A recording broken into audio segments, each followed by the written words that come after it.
Hi everyone. This is again a very impromptu review of Atlas and what I felt about the movie.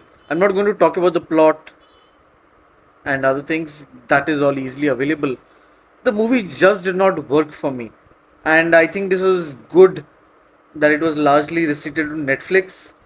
But for the $100 million they spent on it, I don't know where it went. Probably in paying the actor's salary. Because one half of the movie is just Jennifer Lopez crying inside the suit, and she's ranting so much that I'm unable to be invested in the plot. On the other hand, Simu Liu's villain is missing for most of the movie. It turns out that he's some this big baddie, but I don't have enough screen time of him to make justice to it. Sterling K. Brown, perhaps I think, was very underutilized. He should have been a lot more in the movie. And this Iron Man is Terminator kind of plot intrigue of AI going rogue was the most interesting aspect of this movie, and this is where I would like to appreciate the movie.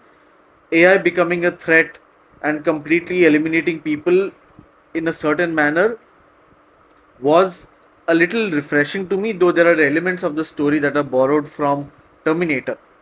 However, Atlas as a movie has a very grand scale and perhaps wanted to have sequels, I guess. Jennifer Lopez needs to be recast simply because her acting has no gravitas, and the moments where there are gravitas, I am just as an audience not able to relate to it. Even the other actors in the movie are not given enough screen time. I don't relate to them. I don't understand what is this tragedy that is happening on screen. And it just feels like two robots are going at each other. Uh, and the world is about to come to an end, and Jennifer Lopez must save it. Typical trope of such cinema. Very, very typical trope. So if you have seen Terminator, you will understand this.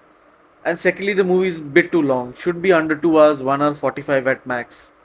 And I spoke about in my previous video how the CGI in certain places absolutely sucks. It looks very juvenile, unfinished, unrendered, and incomplete. And I wish they had spent more time building up this universe if they wanted to make a sequel out of it. But the writing is so lazy that it becomes a character driven movie of only Jennifer Lopez and the suit. So it looks like, you know, she's talking to this AI, and we get to discover layers of Jennifer Lopez's persona, thinking, and mindset because of this AI. The script is not driving it, the script should have driven it. And there are so many moments in the movie that make me feel like, wow, this is so convenient. She's an untrained soldier, simply an analyst, and she's able to escape from all these death defying, life threatening situations easily without much damage. Yes, there's a scene where she breaks a bone, but that is not about to kill her. But she's able to outsmart and outwit all the other soldiers on the trained professionals, none of whom survive, by the way. After they plan to attack the planet of the AI in Andromeda Galaxy, none of them survive. Jennifer Lopez survives somehow. And despite the limitations of her suit, which is declining in energy reserves and life support system, she still goes on and tends to sort of somehow escape out of every situation. So, very convenient, lazy writing. And Simu Liu works well in his Marvel roles, not in as a villain. This thing, great attempt by him, I would say, definitely. But I still get those Terminator vibes with the glowing eyes and all of that. A little more cold behavior, a cold approach, a death stare would have been more effective for the film. And his character development as well. He comes briefly in the beginning and then towards the end, which is mostly action scenes. I don't feel any in depth connection with him as well. And if the villain works out in the movie, usually the movie becomes quite memorable. But very generic action scenes and dialogues.